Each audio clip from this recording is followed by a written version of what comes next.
Spell his name right, motherfuckers. Of course, the legendary Statik Selektah. Thanks for being on undergroundhiphop.com, brother. Thanks for having me, man.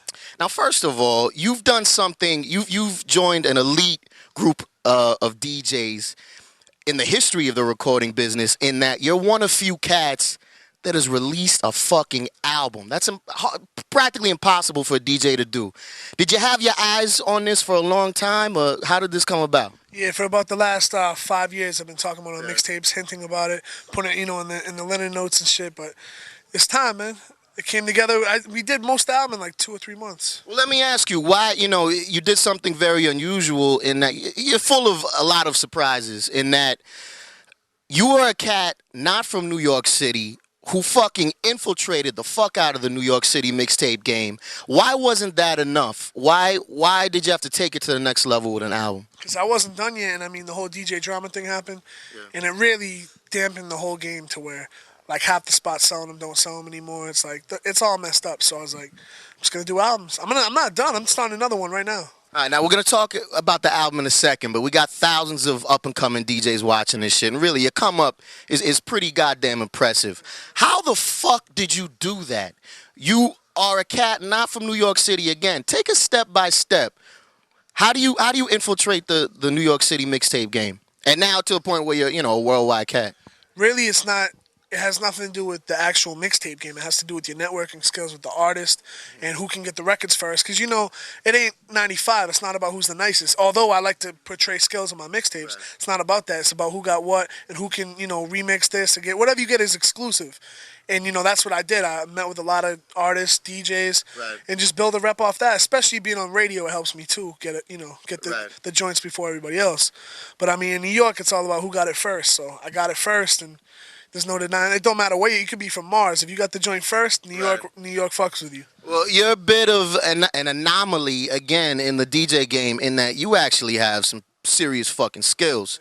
And when we look at the whole mixtape game, I mean, I personally, I take it back to Clue, where shit kind of reached a crossroads in that, I came up on the Ron G, Kid Capri, SNS mixtapes, and Clue, although he kicked the door in as far as the business game. I respect DJ Clue, but dog, you're like the reason that dude stopped portraying skills. Like, stop doing all the cuts on the mixtapes. Right. He was nice too, like Clue, I grew up off you, but it kind of fucked up the game. But let's talk about that, because it became all. I remember trying to get mixtapes off a lot of DJs, and it was just the point where they're looking at the list and talking about exclusives.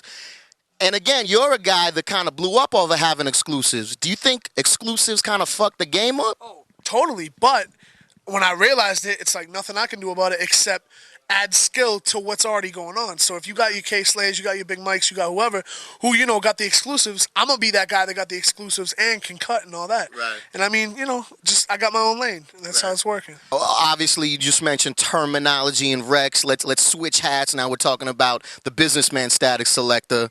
You got a couple of artists. We check out the interview with Rex. Real good interview on here. You could have pretty much picked anybody in the game, and you could have also picked somebody that people were familiar with. Why do you go with artists like Rex and Term to develop? I mean, people are getting familiar, believe me. That's what we're doing, and I'd rather take it. We were all born in the same area. Like me and Term, same hospital, Rex down the street. Like we come from, Lawrence, 978. So it's like, it's ill since I grew up with these guys too a little bit. Like me and Rex came up when he was doing the land speed thing in like 2000. And Term, I used to sleep on his floor when I was like 15 years old. Yeah. So it's ill now that we're all, we basically all parted ways for a while. Rex did his thing, Term did his, and I did mine. And now we all met back up, and it's like, it's a movement now. So, and plus they're better than everybody. Come on, I got $1,000 on their albums. You're not gonna make a better album than them. 2008. What can we expect from Statik Selektah? I got the mixtape album with Joel Ortiz. It's coming out in December with Green Lantern.